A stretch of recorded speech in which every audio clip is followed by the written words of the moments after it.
I hope it's functioning. Yes, okay, it's recording now.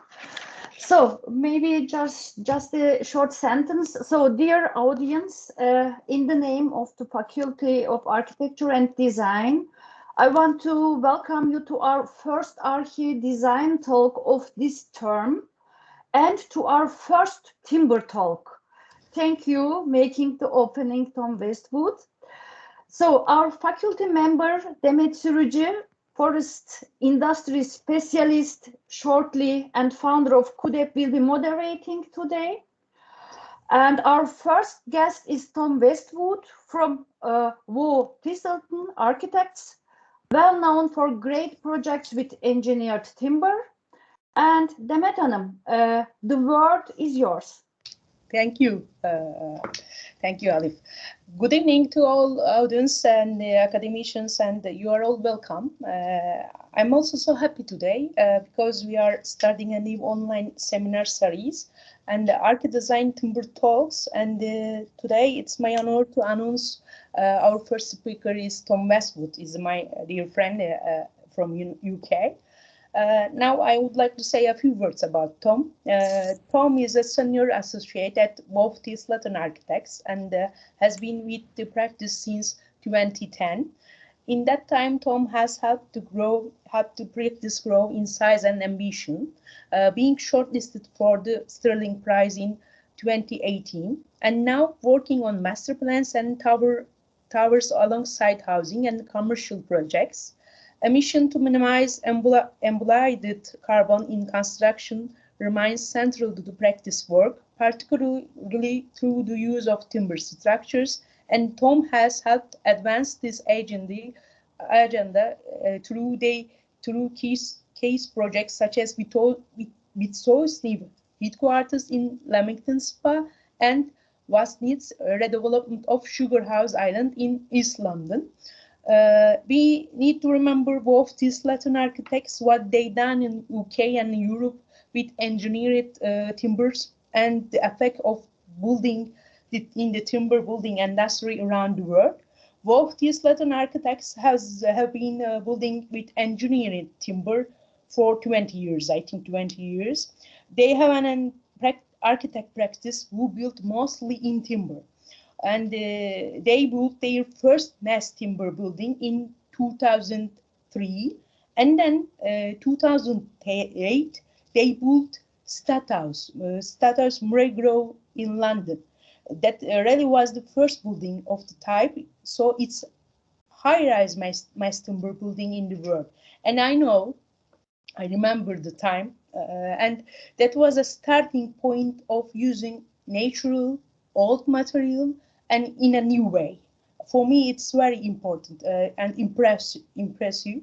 And we are so happy and lucky today because Tom spreads the practice vision through speaking nationally and internationally. Now he is with us. Tom, the word is yours. Thank you very much to both of you, and very nice to be invited back to Istanbul. I was in Istanbul about 3-4 years ago, maybe, to speak with Demet at a conference. So it's very nice to come back and speak to more of you. So I will share my screen. I have a presentation for you, and then afterwards there'll be time for some questions. So yeah, if you think of a question, do please come back at the end.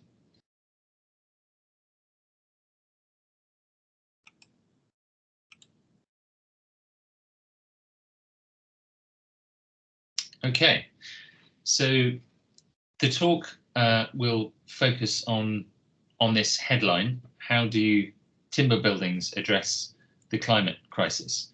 Demet has introduced a bit about what we have done at Waugh Thistleton over the last 20 years, building with timber. We're very passionate about the material. We think it is a great material to build structures to build all kinds of buildings, but it's particularly and more and more important today because of the climate crisis. Giving this talk today is particularly relevant with the next climate conference starting just in 1 week in Glasgow in Scotland, and we hope that there will be some big steps taken at the conference to address climate change, and including in the construction sector. How we build buildings is a very important part of reducing the emissions, greenhouse gases that we produce as a civilization. So in the design and construction industry, we have a big part to play in reducing the impact of our buildings on the climate. And I hope I can show you today some ways to do that.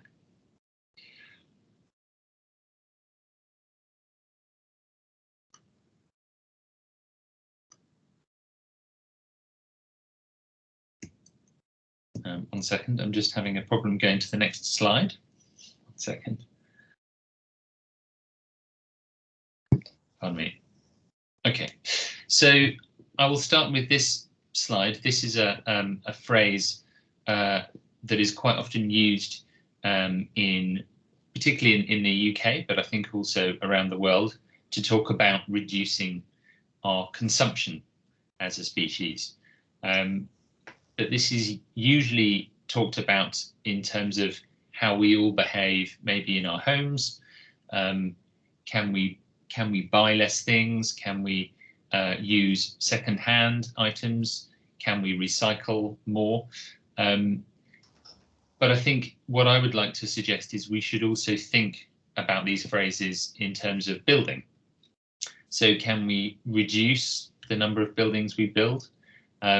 Whilst as designers, we are excited about building new buildings, it is now also important for us to question that and to say, do we need to build as many buildings as we maybe are used to?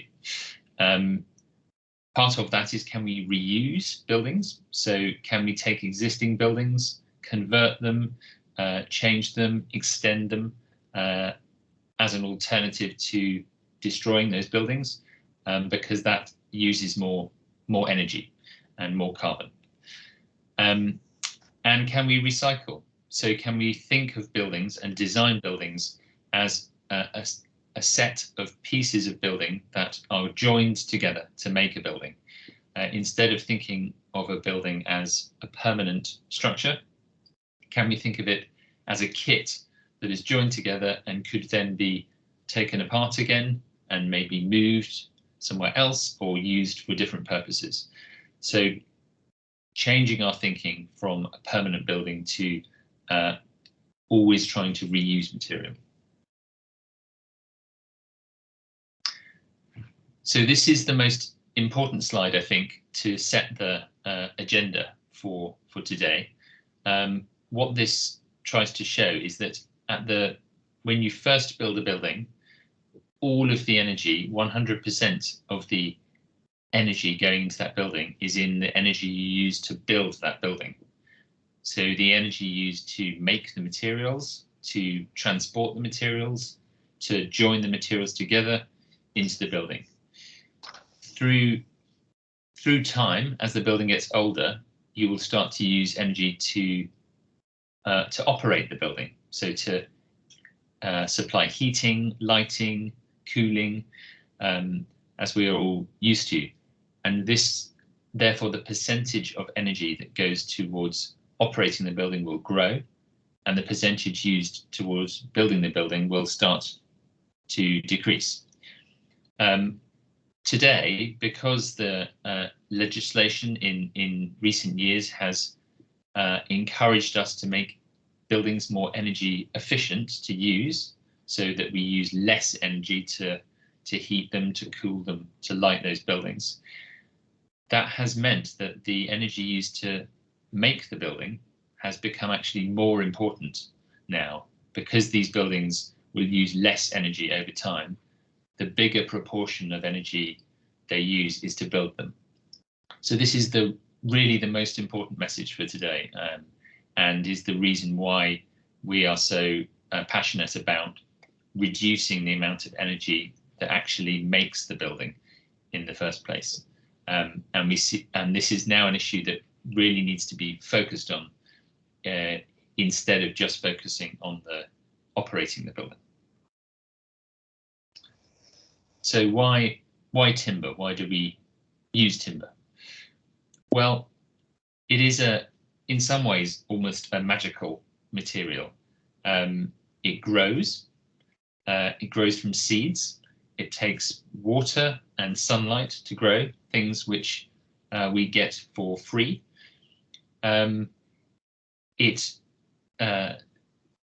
Those trees over time will then can be harvested, but before they do, they also take carbon dioxide out of the atmosphere, and they actually produce oxygen into the atmosphere. So they are really helping with our environment as they grow. They can then be harvested and turned into timber products. We can use them to make buildings, and then we can either take apart those buildings and use those pieces again, or we can take those buildings apart and use that timber to create energy in a power station. So it's an incredibly energy efficient process to use timber, and one that is cyclical and we can use to have a truly sustainable way of building. We talk about this a lot, as Demet says. We are very keen to persuade people this is a good way to build, and so we produced this cartoon strip a few years ago to describe in simple steps why timber is such a good way to build. In a typical sized house, we would save nearly 20 tons of carbon dioxide if we built it with timber instead of more normal building materials like steel or concrete. And the more we build in timber, the less we have to use concrete and steel. And those two materials are some of the most energy intensive materials on the planet. They take a huge amount of energy to produce, and are some of the major contributors to climate change. And the more we build with timber, the more people can plant forests, the more those trees can help pull carbon dioxide from the atmosphere and give oxygen. And when you harvest a tree, you can plant another one. The softwood trees used to make engineered timber products, after about 25 years, are ready to harvest. So you can fairly quickly replace the forests, and we can grow forests all over the world. So I will talk mainly today about CLT, which stands for cross-laminated timber. So this is one type of engineered timber, modern timber, which is processed to make it even stronger and more effective to build larger buildings with. So cross-laminated timber is a very simple technology, really.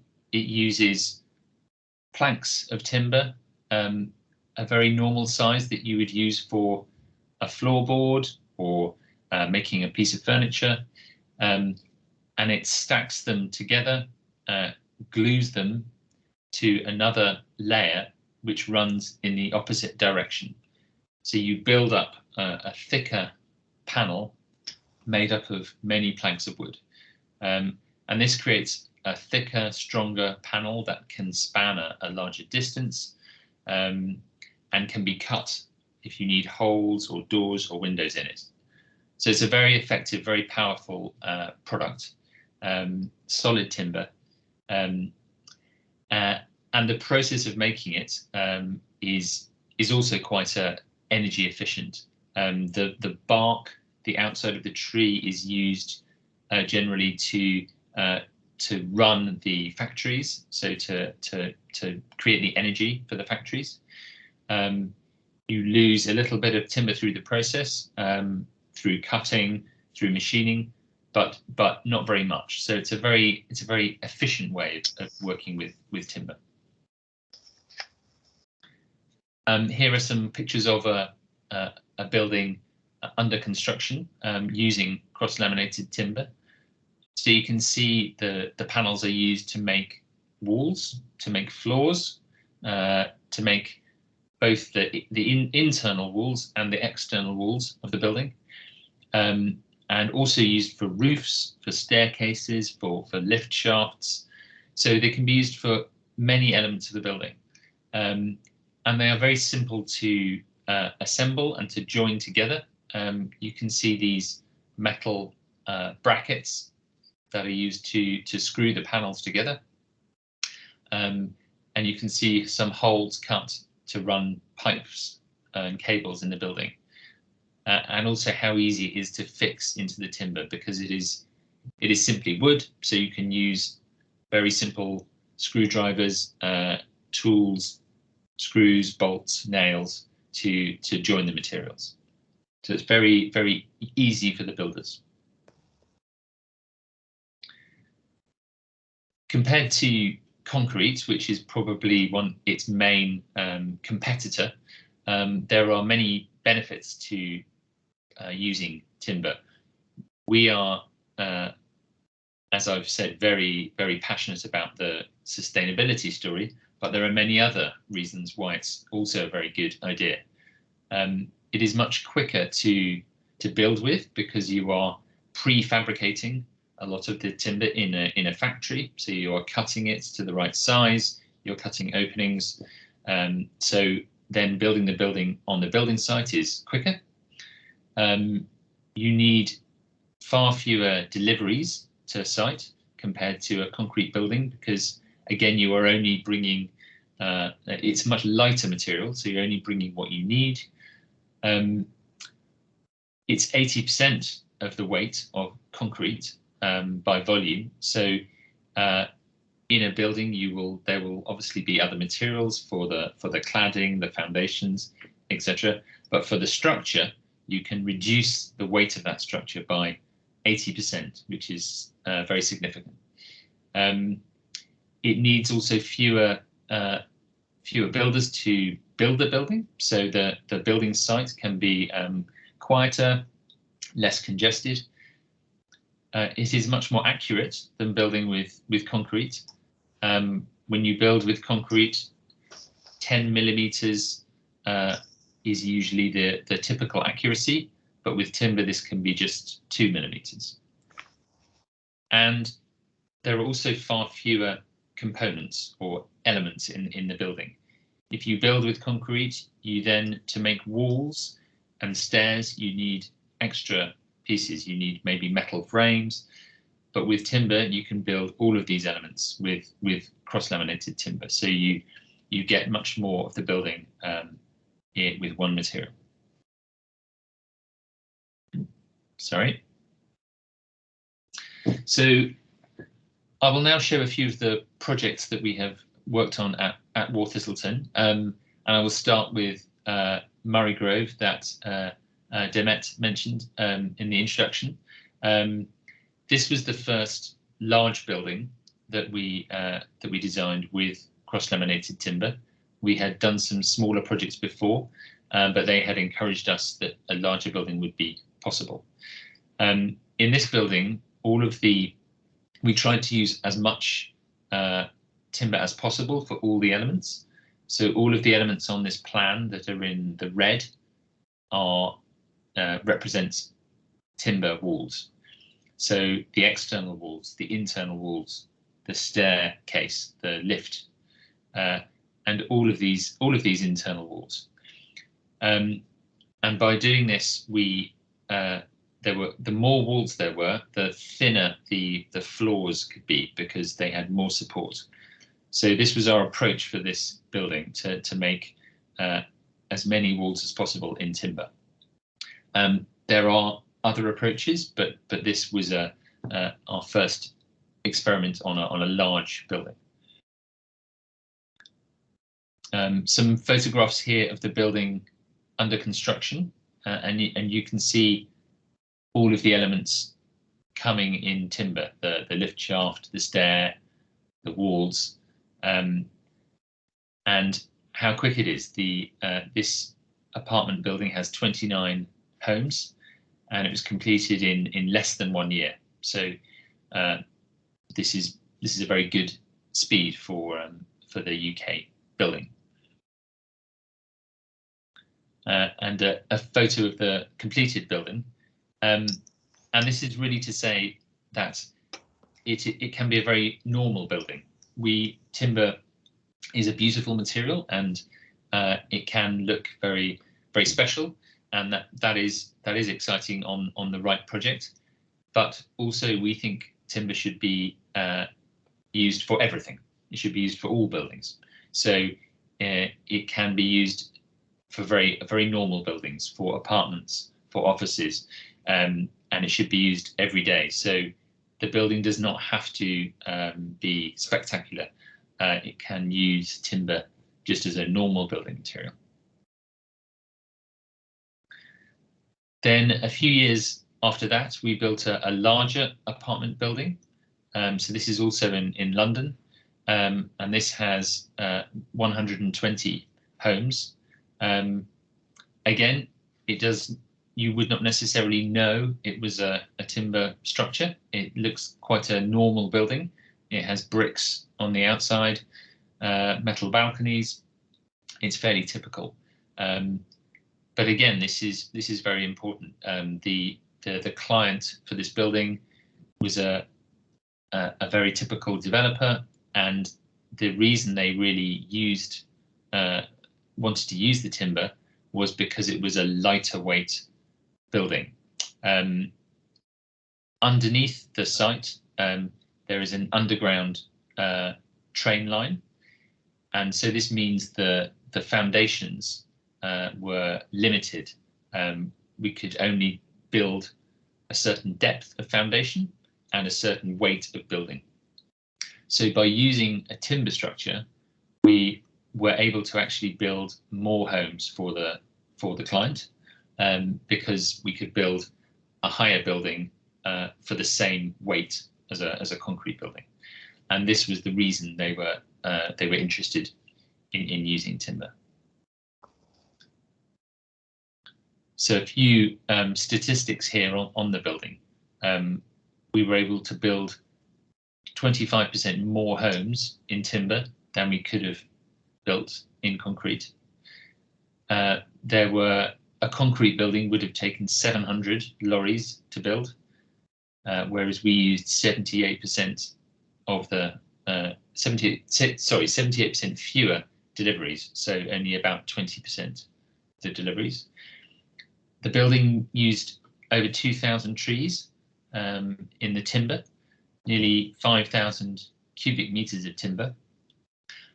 But sometimes people are worried about using timber, about cutting down forests, and this we understand this. So we worked with the forests to ask them how much timber they have, how much this building used, and they were able to say that the amount of timber we used in this building, even though it is a lot, would only take 3 hours to grow in the forests in Austria, because they have so many forests there. So at this moment in time, there is a big capacity in the forests to build more buildings in timber. If everyone is building every building in timber, which is my dream, then we will need more forests. But at the moment, we have enough forests. So after these two projects in housing, we were also excited to use timber for different types of buildings. So this is an office building, also in London, and this uses a structure which is a combination of some timber and some steel. We were interested to explore this approach to have more ways of working with a timber structure, and we call this a hybrid structure. And this really has quite a normal steel frame, so steel columns and steel beams, and then the floors are timber, and the core of the building is timber. So where the lifts and the stairs and the toilets are is a timber structure. And this is a photograph during construction. So you can see it's a very, very simple structure with the steel columns, steel beams, and timber floors. And this was also easy for the builders to understand because they were familiar with a steel frame, but in this case they were putting a timber floor instead of maybe a concrete or a steel floor. And a picture of the completed building. And in office buildings, it is easier to expose the timber. So the ceilings are you can see the structure, the underside of the floor, because there are the acoustic separation of the noise between the floors is less of a problem than it is with homes where you need much more acoustic separation. So this is a nice feature of using timber in an office building, that you can see it in the finished building. We then also did a project which was working with an existing building. So this building with the white render was from the 1960s, so from 60 years ago, and we extended the building at the top and also at the back. So an image here of all the elements in yellow are the timber, and the original building is in the grey, in the concrete. So this benefited from the timber being lightweight, so we could build on top of the concrete, and it also benefited from the timber being small parts which could be delivered to the site, because with an existing building, there was only a small space to deliver the new parts of the building around into the back. So it was very helpful to have a prefabricated material. And some images here of the building finished, and again in another office building where we were able to expose the timber in the finished building. So on the ceilings, but also you can see the staircase was exposed timber. And when you can expose the timber, it's very nice to do so. It looks very good, it smells good, it feels good, and people using the building tend to really like to be around a timber building. It feels warm and creates a friendly atmosphere. We were then keen to try another type of building. So this is a factory building. In some countries, building timber factories is quite normal. In Germany, in Austria, and we worked with a German timber builder to build this building. But in the UK, it's much more normal to build steel frames for factories. So on this project, it was a very nice opportunity because the client for this building makes furniture, so they were very familiar with working with timber and also with creating a system. So different pieces of structure that you join together to make a piece of furniture, and they were able to see and understand the building in the same way. So to make a set of beams, columns, wall panels, roof panels that could be joined together to make a building. So we had a very good understanding with the client on the approach for this building. And it made it a structure that could be repeated to create the size of building they needed. The other big discovery in this building, which was very exciting, was a different type of engineered timber. So we are using cross-laminated timber for the walls and the roof, but these beams and columns are a different type of material. They are called laminated veneer lumber, or LVL for short, and it is much more like plywood, which you probably know, but like a very thick plywood. So very thin layers of timber that are glued together in the same direction, and it makes a very strong beam or column. And also this wood is hardwood, so this is beech wood, which again makes it even stronger. And the very exciting thing about this material, which is made in Germany and Poland, is that the depth of the beam, so the height of the beam is the same to span a certain distance as a steel beam. So this is as strong as steel in terms of it's creating a large span. And this is very important because in a factory there is lots of space for beams, but if you can imagine in an office building, there is less space, and if the beam is very thick, then you will have less head height in the building. So this material really enables us to build more easily an office building with a completely timber structure without needing any steel. And you can see here again, when you have the opportunity to expose the timber, it's very nice to expose. It looks great, and it's also very efficient. The client was building this factory for his own business, so he was very concerned, obviously, about the cost and the efficiency. And for him, there was a great benefit in having one material for the structure, but also for the finish of the walls. So he did not need to use any paint or any plaster in the building, which saves time, saves money, and that was again a great benefit of using timber, because it can be your finish as well as your structure, and it really creates a fantastic environment in the finished building, a very warm environment compared to other types of building material. We then looked at how we could use timber in slightly different ways. So I have talked mainly about flat pack, so flat pieces of cross-laminated timber used for buildings. But you could also combine this with more prefabricated elements, pods. So say for a prefabricated bathroom or something like this. Or you could actually build a complete module. So modular construction where the whole room is built in a factory and delivered to site. And people are already making modules with steel, with concrete, but not making them with timber usually.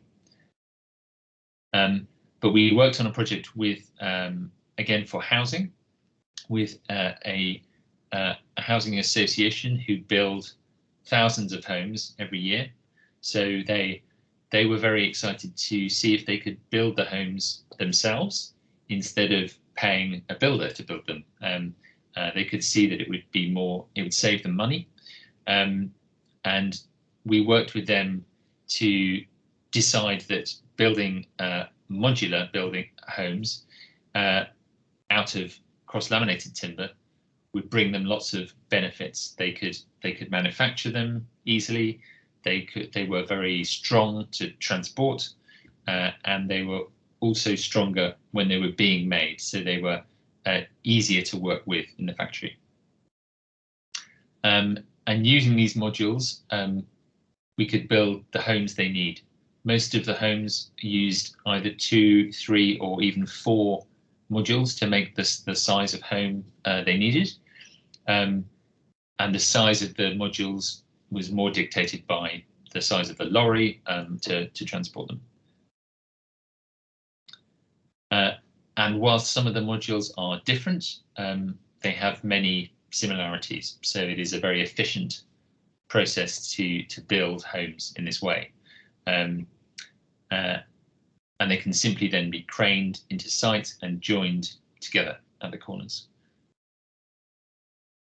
So this is some photographs of the building under construction.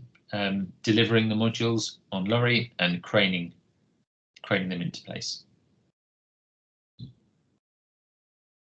Then a final couple of projects just to show some slightly different approaches.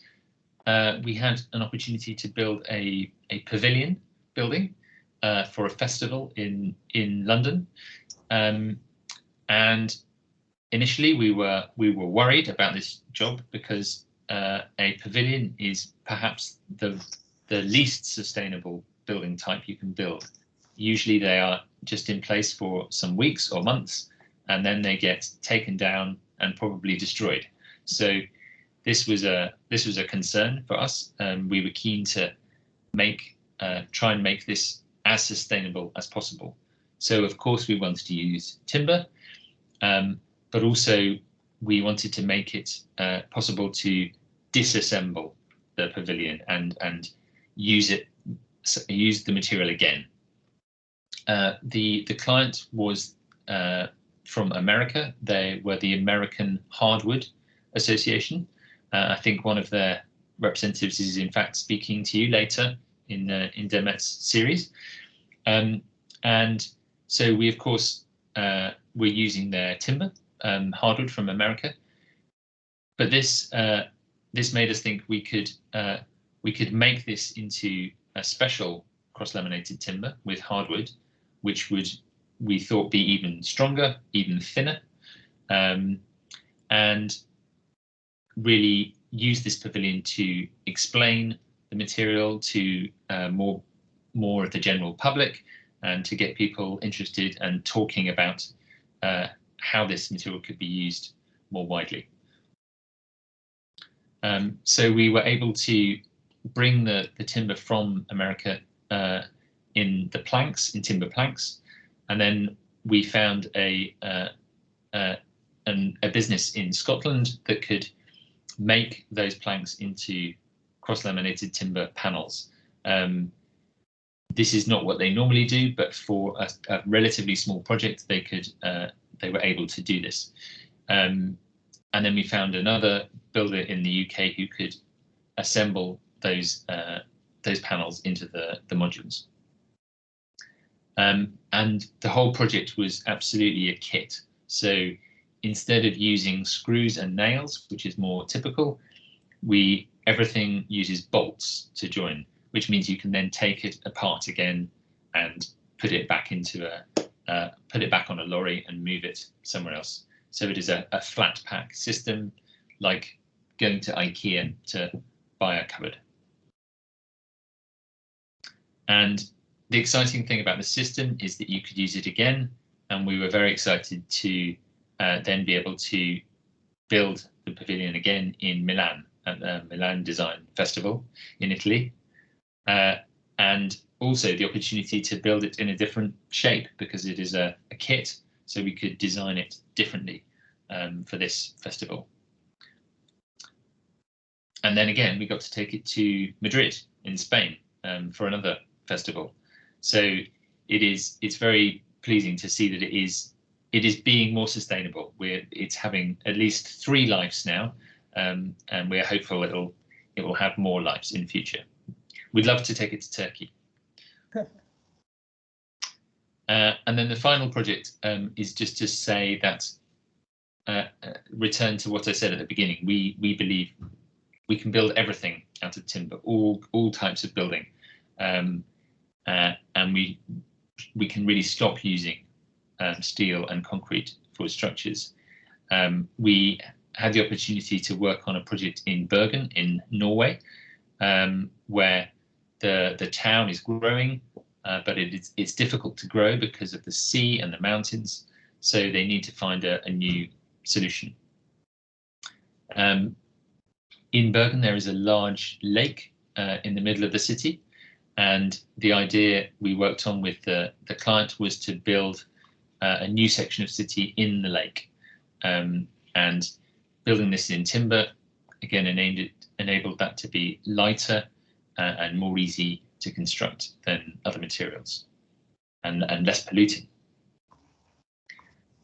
So this is a scheme for 1,600 homes, and shops and offices, and sits on the lake in Bergen. And really to demonstrate that you can build all heights of building. So in Norway, interestingly, they have at the moment the tallest engineered timber buildings in the world. One at 14 and one I think now at 19 stories. So it's been demonstrated that it is perfectly possible to build these tall buildings in timber. So just finally to say that there is a useful book that you can look at. You can actually download for free from the Think Wood website. This was a book which we were asked to compile for the American market again, to try and persuade America that it was possible to build more with timber. At this time in the UK, there were about 500 projects using CLT. So we selected 100 to show the range of different buildings. And since that has really helped the market in America, they've also changed some of the rules in America recently to allow larger buildings in timber with the different regulations, and the market there now is growing all the time. So thank you. That's all I want. Pardon me. That's all I wanted to say. Okay. Okay, thank you very much, Tom. Thank you for the detailed information about CLT, LVL, and modular systems, and you talk about the benefits of timber, why we are building with timber in UK, and I am very happy I learned today you have a project in Bergen, and thank you for all. And I know. Bergen project will be maybe will be a big impact in the world, because I visit Bergen and I visit a Treat project and also historical side of Bergen, and they have a really valuable and very big timber structures from 18th centuries, 17th centuries, and I know Mujasternet you mentioned in your project, world's highest timber skyscraper is a really perfect lighthouse project. They used glulam, CLT, and LVL, and maybe for next time we can maybe you can share details of the project. It's very impressive project, because 16,000 house you mentioned. It's very big project.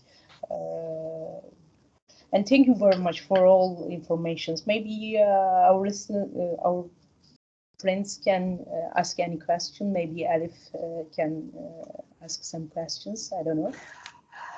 Maybe we can ask the audience first. Dear students, dear colleagues, do you have questions? Yes, Afaf Ali Ömer, the first question. Please ask. Hi. Afaf. Hi. Hello, everyone. Hi, Mr. Westwood. Sorry for the name. It's quite difficult for me because I am from Arabic background. This subject is very interesting, as I see, and I see the huge benefit of this material and sustainability and environment and economic. It has a huge benefit, huge like environment and economic benefit. But I will mention some notes first before I say my question. A lot of benefits I see, like the panels that produced by this material, it's very huge. So the building is built by this material, has like envelope tightness, so we can reduce the, like conserve the energy and the temperature inside the building, as well as reduce the finishing layers, as the doctor mentioned, as well as the insulation layers. So all these benefits and extra like embedded energy as well. As I knew, this material has like ability to storage the carbon dioxide, a huge amount of carbon dioxide inside this material. So it has a lot of benefits. But what I'm afraid of, the impact of this material on architectural identity. As the doctor mentioned, these, like some building, like pre-built or pre-designed like boxes, and it has like it can be export and import to different country. So is that has like negative impact on architecture identity? And thank you for listening. No, good, thank you. No, good question. I think that it's possible that if you completely prefabricate elements of the building, it could be more create more typical buildings, but you're able to work with timber to prefabricate less or more. And most of the buildings we've worked with where you have worked with panels gives you actually a lot of freedom to arrange those in different ways. Also work with glulam and the LVL beams that Demet and I were talking about. So you can arrange those in different ways. And then what you use on the outside of the building, you still have complete freedom to use any material on the outside. This timber material is really meant for structure. It's not suitable to use on the outside of the building, so you still have a cladding. So that gives a lot of freedom. And you can, I've shown a range of projects here, and most of them are maybe quite typical buildings. But there is if you look in the book I showed at the end, you will see there are buildings that also have curves and different shapes. So because you use a computer cutter to cut out the panels, so you can actually cut out any shape you want. So I think there is still a lot of freedom with this material, and yeah, you also have some variation in the type of timber in different countries. So you could make engineered timber out of different types of tree as well. Thank you. Thank you. So I think Munir Muhammad wants to ask a question. Yes, I do. Can you hear me? Hello? Can you hear me? We cannot understand. It's somehow. Hold on. I cannot. Can you hear me now? Is it clear now?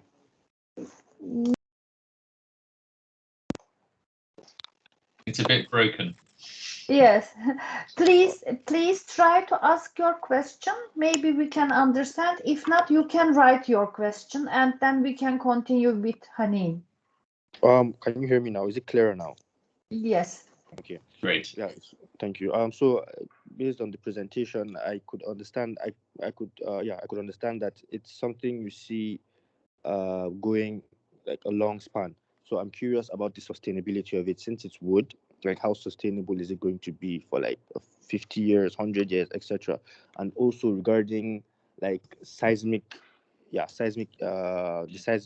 component, how is that going to how are you going to work with that? I mean, the hybrid system might be able to accomplish what we're looking for, but then like strictly timber CLT buildings, how is that going to work with all seismic forces and sustainability as well? Yeah, great. No, good questions. Thank you. So the long life, in one sense, we don't know. There's not proof in buildings because the material was only invented 30 years ago. Glulam has been around for a little bit longer, so there are glulam structures now that are 50, 60 years old. But all of the evidence and all of the science suggests these structures can last for a very long time.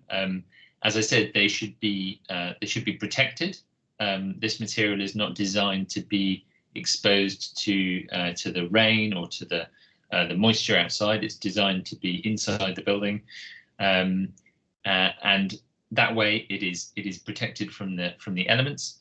But timber buildings have been shown, of different kinds, have been shown to last for hundreds and thousands of years. You know, you have some very good examples in Turkey, but also if we think about temples in Japan and old barns and industrial buildings in the UK, there are examples that are hundreds of years old.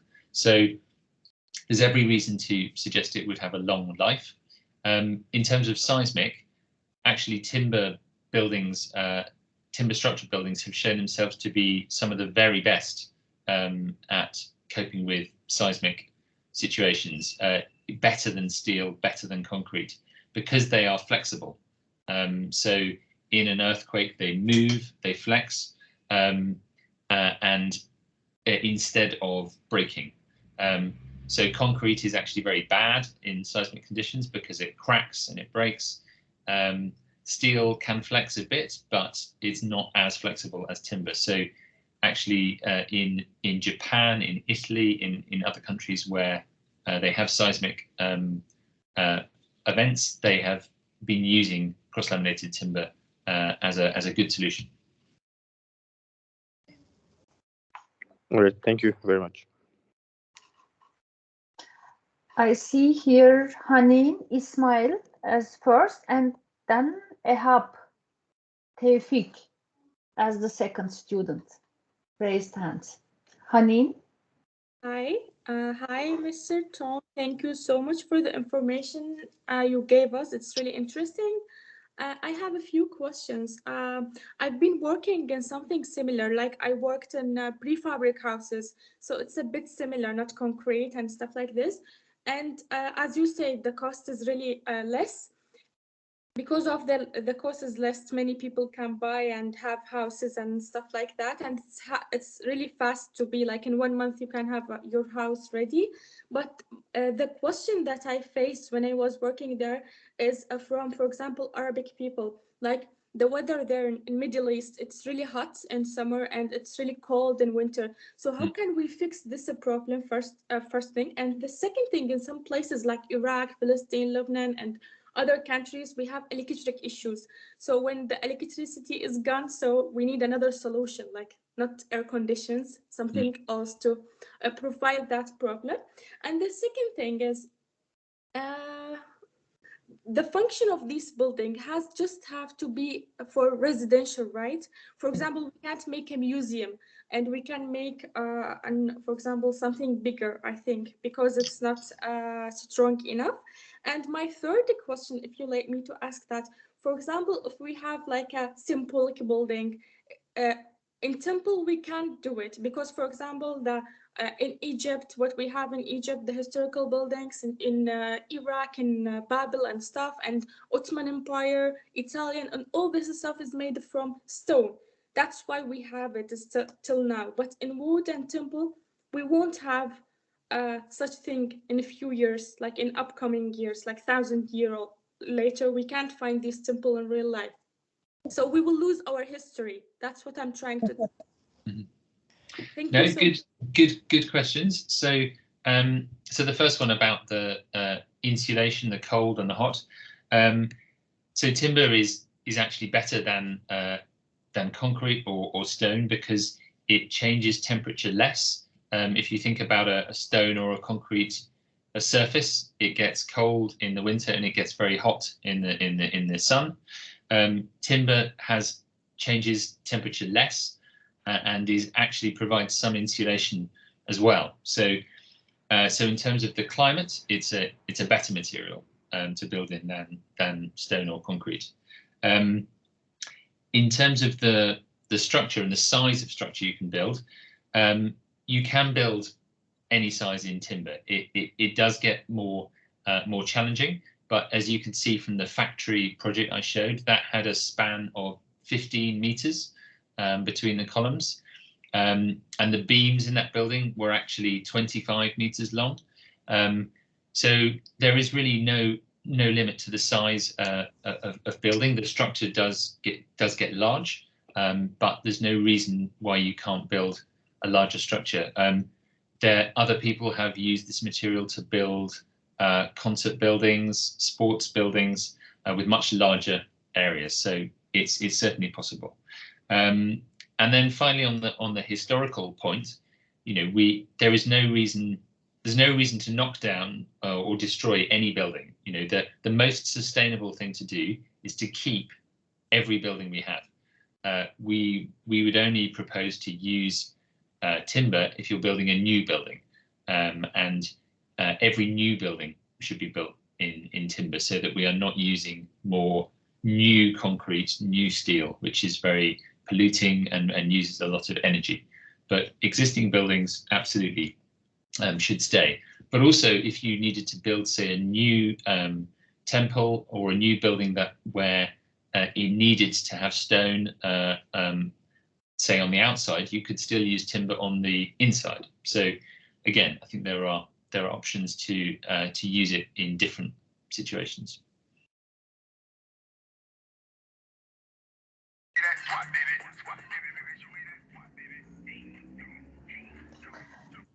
Ehab Tevfik, you can ask your question. Hello, everyone. Hello, Mr. Tom. Thank you for your information. It was very interesting. I would ask maybe a question like my previous student. The water resistant, I would ask about the water resistant, and what about the hot region? How it will be able to adapt it to a dry climate that need more maintenance, and how we can treat it. And what about the earthquake? How we can decrease the damage that building have after earthquakes? Like, do you know Istanbul have the second dangerous area in the world? How we can treat it? Yeah. Thank you. So to take the earthquake first, yeah, the tests that have been done on structures have demonstrated that the structure can remain very solid in an earthquake. Actually, the other elements of the building might break, so maybe the tiles or the floor or the panels or the cladding or the windows might break, but actually the structure has remained very solid by being able to move and flex without actually breaking. So a very good material to use in an earthquake. In terms of water, it is less likely to be damaged by water than a single piece of timber, because these pieces of timber are glued together, and when they are processed, they take out the knots where the old branches grow, so they are slightly more pure timber, slightly more stable. But at the same time, they are not designed to be exposed to water, so that these structures are for the inside of a building, not the outside. But also, you could of course have a problem with, say, a pipe that bursts inside a building. If that does happen, yes, the timber can get wet, and if the water stays there, you can start to have some rot.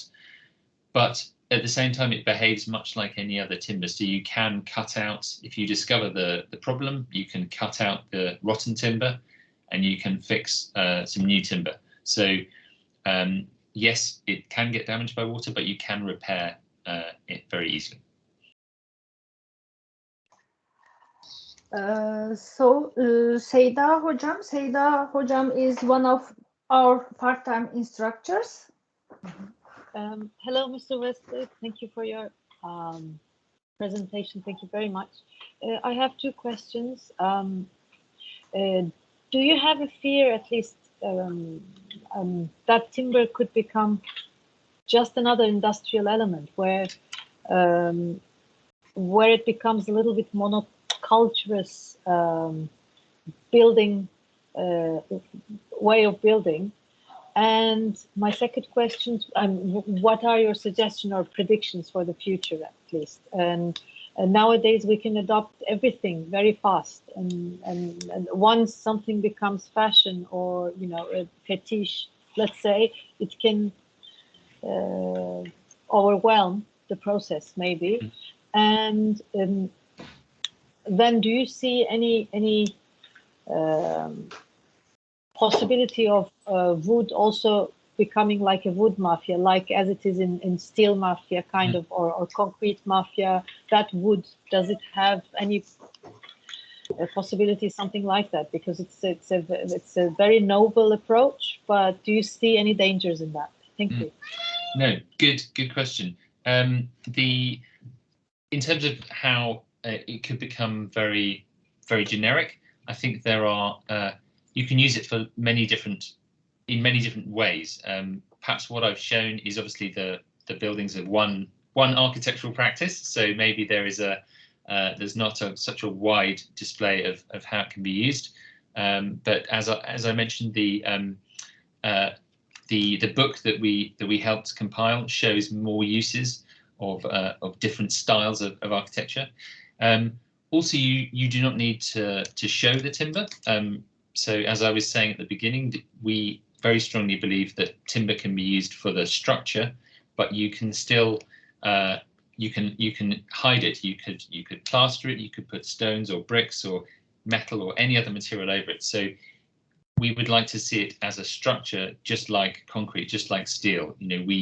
We do not often say, oh, steel reduces creativity or concrete reduces creativity. So in the same way, we do not think timber should reduce the variety and the creativity in buildings. In terms of the industry becoming dominant, it's quite possible. I mean, that's down to us all and down to industry to work in a different way. But I would say that one perhaps encouraging sign is that already in Austria, where a lot of this material is made, it is not, the forests are not owned by the manufacturer. They use forests owned by thousands of different people in Austria who have quite small forests, and they simply supply the wood, sell the wood to the manufacturer. So that's one example of a system which is in the manufacture is industrial, but in the supply is still very varied. Thank you. So, Maan hocam. Yes. Okay. Yes, I have. Hello, everybody. Hello, Maan. Hello.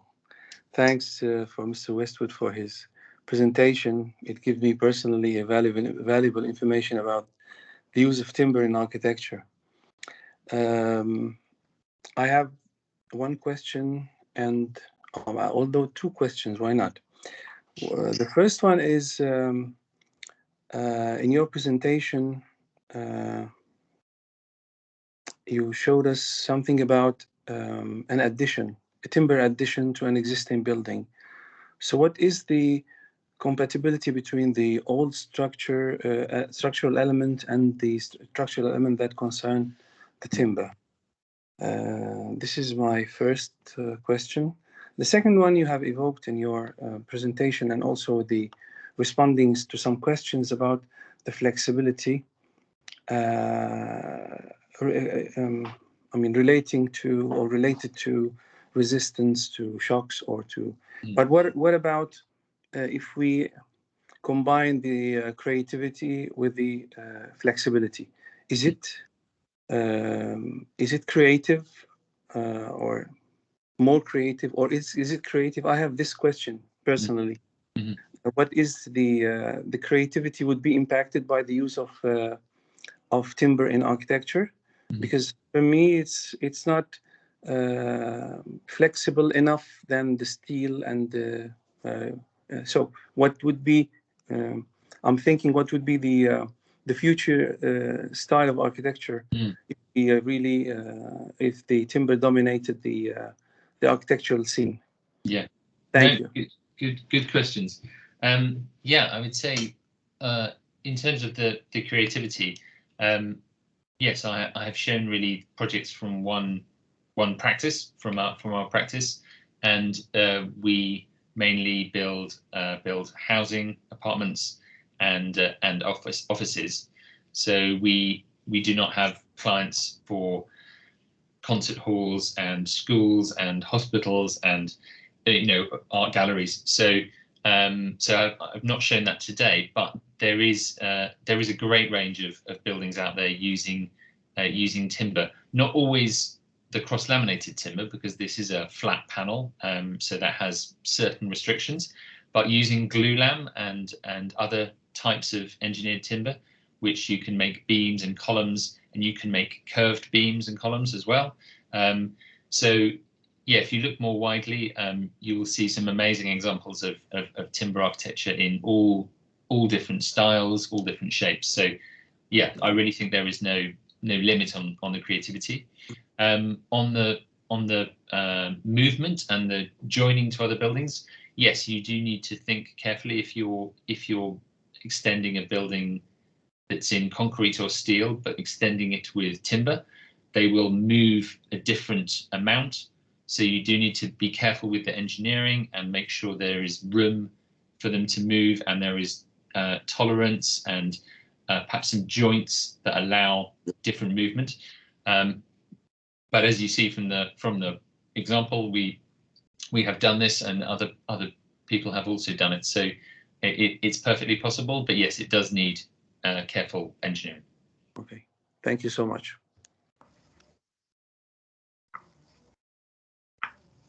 So thank you. I see here some raised hands, but I think Münir, Mohammed, Hanin are already asked their questions. Maybe just short, in order to touch this topic again. You already mentioned it, but I personally know your project, so Murray Grove. So, and I see there all the shear walls, you already showed the plans, are in CLT. That means also the staircases and also the elevator shafts and so on. How is it with the fire resistance, especially maybe in your country? How do your country see this fire resistance? In that case, for example, I can imagine in Turkey, if I would try to build a staircase in timber for a multi-story building, I would have some problems. So I want to ask you how you do deal with it. Thank you. Yeah. No, good question. So timber burns. Obviously, this is a fact. But some timber burns more easily than others. So a good way to think about it is if you're making a fire and you have very small twigs to start a fire, these small timbers burn very easily, and then you put a large log on the fire, and this burns much more slowly, just around the outside, and takes a very long time to burn all the way. So it's the same with buildings. We are working here typically with very large pieces of timber, and they take much longer time to burn. So because of that, they are also very predictable how fast they burn. So if you're the engineer, you can know how long it will take before a structure is too weak and might collapse. So when you're designing, if a building needs to be able to stand for, say, one hour after a fire, you can calculate how big to make the timber. Or as an alternative, you can protect the timber in exactly the same way as you would with a steel building. So you could use plasterboard or other fireproof materials around the structure. And also in terms of which spaces you use it in, it will be different, I'm sure, in Turkey to the UK. But for instance, in a staircase, the idea is that there is in an escape staircase, there is no element that could make a fire in a flat, you could have a fire because you have a stove and a heater, but in a stair, the chance of a fire is much less. So you have less restrictions on the structure. So with all these different elements, we can work with them and make the timber perform in a fire. Thank you very much. Efsun Hocam, one of our faculty members, want to ask a question? Yes, hi, good evening. Thank you for the presentation, Mr. Westwood. It was really inspiring. I have a really very simple question in my mind. In order to have these constructions, of course, you are using timber, and timber is coming from the trees, right? And in order to have that, I get it, of course, we have to cut down the trees. But I wonder the process, how it works. Are you how this system works? I wonder, are you planting some trees and cutting them later? Would you please explain that? No. Because we also need the forests, of course. I'm sure you're thinking about that, but that's my question. Thank you. Yeah, no, very good question. And a lot of people are concerned about cutting down trees, and they're right. We should be keeping all the trees we can. But the important difference to see here is that the timber used in buildings is a farmed product. So just the same as if you were growing grain for making bread, making flour, you plant the crop and then you harvest the crop to make the product, and you plant a new crop as well. So special products then, right? That's great. Exactly. So there are different forests work in different ways. Some forests will grow one whole field and then cut everything down and start again. But other forests that we've seen in Austria, all the trees are different ages, and they just take out the ones that are mature and replant, and then the next year they can take out the ones that are ready the next year. So there are different ways to do it, but we see building in timber as actually stimulating people to plant more trees, so being a good thing. Maybe I can add something to Tom's words about CLT, and CLT is a resistance to fire, and Melek, you can find some videos of how CLT resistance to fire. It gives 2 hours. The Canadian companies have some tests on CLT, and they get a fire on the building, and then the elevator shaft near the room, and CLT is burning during 2 hours, and there's no burn on the CLT panel. And it takes time to you and everyone inside the building, and it takes time to go out the building for during the 2 hours. Nothing is getting, the fire is not reach the elevator shaft or staircase. And for Efsun, maybe I can say some words. Timber is coming from managed forest lands. We are cutting trees, sure, and we are again cutting trees, but the CLT and glulam is engineered materials that we can use in our buildings, eco-friendly materials, because we use all logs in the industrial timber materials. Nothing waste, no waste when we are manufacturing this kind of materials. We use softwoods, and the softwoods are growing fastly, especially in European countries. Softwoods and United States and Canadian softwoods are using for CLT and glulam. So if we use timber, I believe it's my opinion. If we use more timber in our buildings, we can understand how we manage our forest well.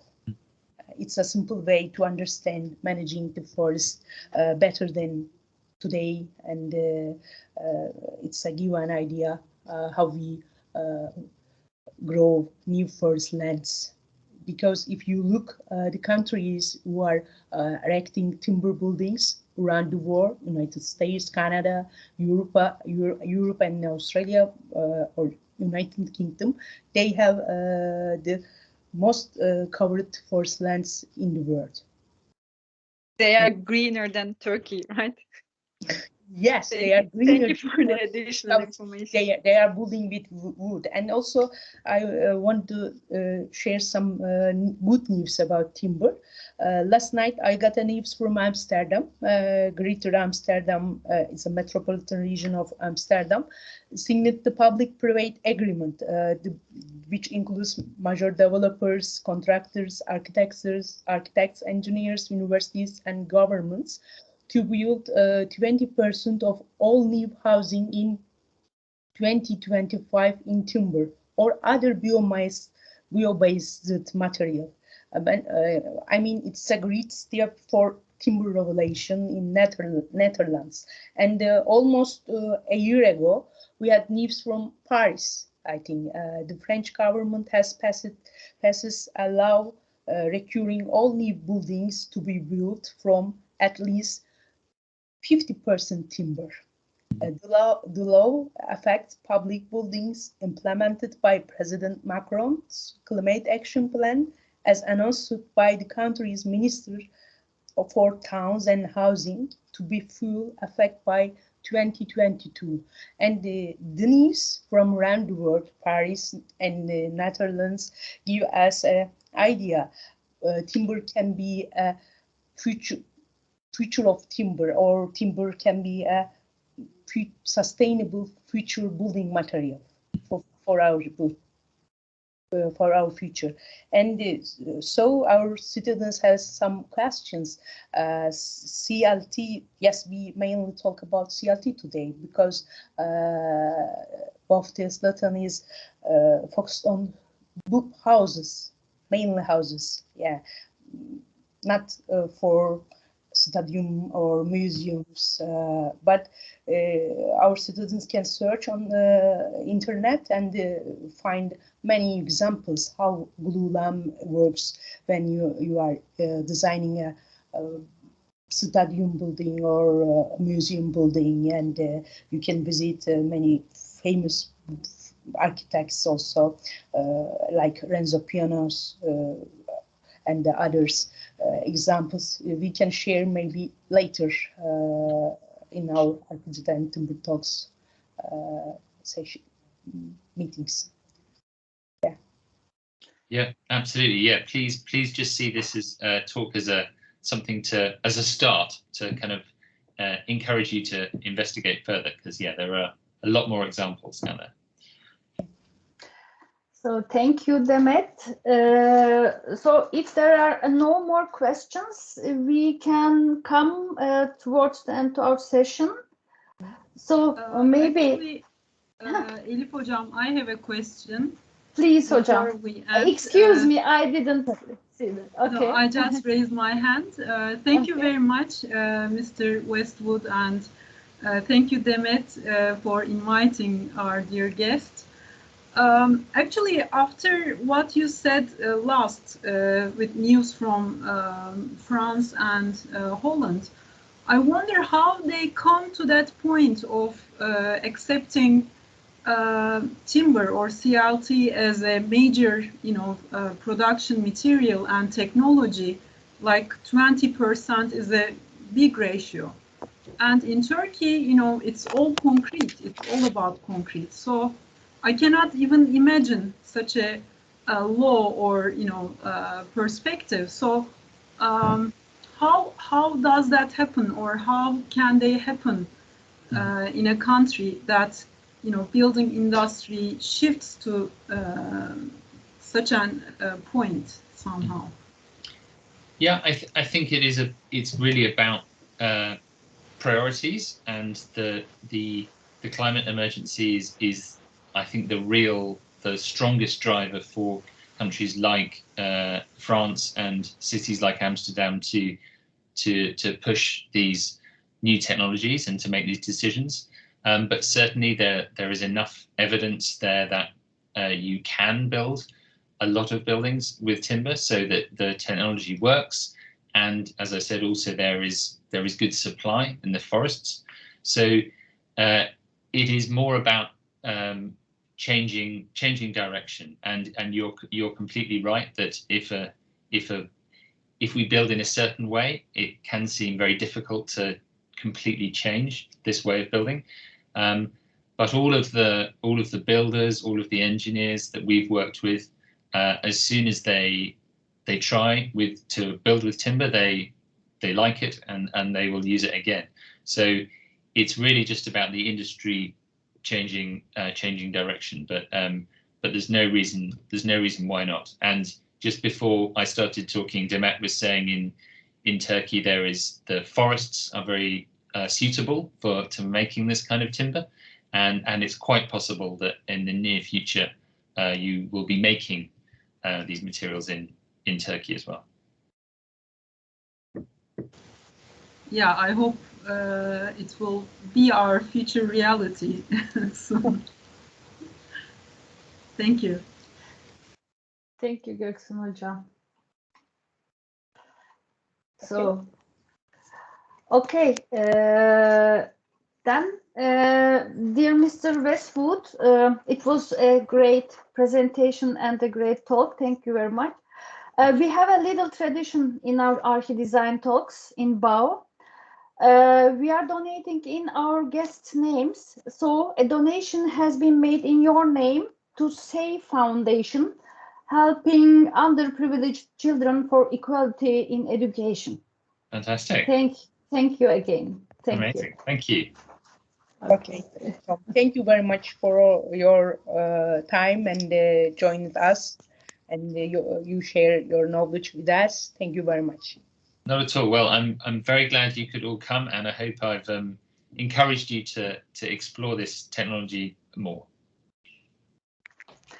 And thank you for the audience and for the nice questions. Yeah. Thank you. Thank you. All right. Thank you very much. Bye. Good evening. Thank you.